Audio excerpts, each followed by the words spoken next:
Hello everyone, in this tutorial we're going to be going over how to perform a sliding roundhouse kick in Taekwondo. Before attempting this kick, I do recommend you watch our sparring style rear leg roundhouse kick tutorial and our front leg sparring roundhouse kick tutorial before attempting this kick, because all of the technique from those videos will significantly help you in learning this kick. Additionally, make sure you warm up and loosen before attempting any of these progressions. With that being said, let's go ahead and get started. So whenever you're learning a new kick, make sure you always start in a clear fighting stance. I'm going to be kicking with the right leg, so I want to have that leg in front. I'm going to be in a left leg back fighting stance, okay? Make sure your guard is up. I'm going to slightly load my legs, which means bending my knees very slightly like this. Step number one for sliding roundhouse kick is to bring your rear leg to your front leg.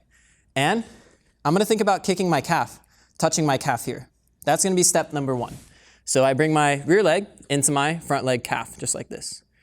Okay, practice that a few times until you're pretty comfortable with that. Make that motion smooth. And it's up to you how you want to position your foot. I'm going to slightly flex my foot to keep it from scraping on the ground, to keep my foot low to the ground. Step number two is going to be jump off and raise your knee up. For this chamber, this is partially up to personal preference. So if it's easier for you to raise your knee straight up and then do the roundhouse kick, or to slightly pivot and then do the roundhouse kick, it's up to you. I do recommend when you're first learning this kick though, for good practice, you raise that knee straight up, very similar to an actual roundhouse kick. All right, so step one, leg together. Two, I'm gonna switch and knee's gonna come straight up. Let's move on to step number three, which is gonna be the pivot. And step number four, kick, pull back, and down. So for the pivot step, it's up to you what you wanna do with the kick, which will determine how you should pivot. So if you're favoring speed, then you don't want to pivot all the way so you can have a faster recovery. If you want to have a little more power in that kick, then I do recommend you pivot a little more. However, the recovery is going to be a little more difficult out of a full roundhouse kick out of the slide.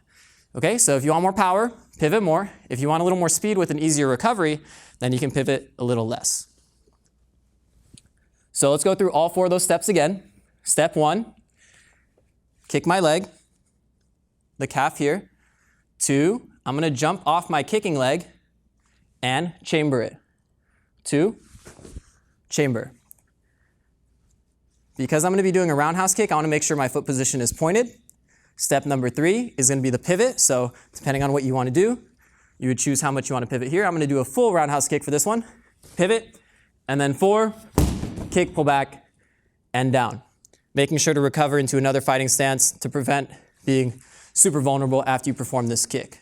So as you get better with the progression, try to put less and less time in between each of those steps. So I'm going to kick my leg, switch off, pivot, kick, pull back, and down. After you're pretty comfortable with that progression, let's move on to the next breakdown. I'm going to combine steps one and two. So right after I touch that leg, I want to pretty much start my chamber for the kick. I jump off the kicking leg and chamber it. So that's your cue. Right as I touch, switch onto the other leg.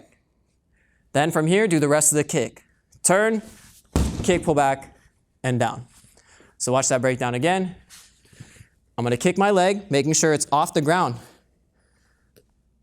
Okay, very slightly off the ground. And then switch onto the other leg.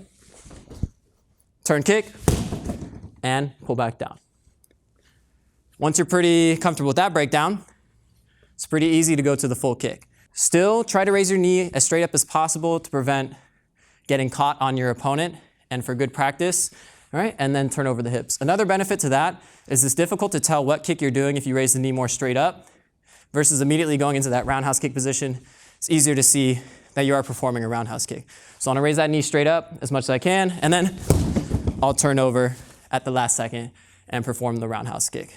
Okay? Next, let's go over a couple of tips to help you with this sliding roundhouse kick. So with any kick that you're going to be performing in the air to get a little more springiness, you want to start with your legs loaded. That means I'm going to slightly squat down here, and then whenever I do the kick, I want to straighten out my legs to give me a little more bounce, a little more height in the kick. Okay? And be explosive. You're going to naturally travel forward, so make sure you're properly spaced between you and your opponent. All right? This kick is meant to cover distance, and then it's meant to be fast. This is also known as a fast roundhouse kick, sliding roundhouse kick, or fast roundhouse kick. Slide, kick, and then set it down, just like that. Make sure after you land in a good fighting stance, and have a good recovery. And that's how you perform a sliding roundhouse kick in Taekwondo. If you have any suggestions for what we should do a tutorial on next, be sure to leave it down in the comments below. This is Champions Taekwondo Academy. Thanks for watching.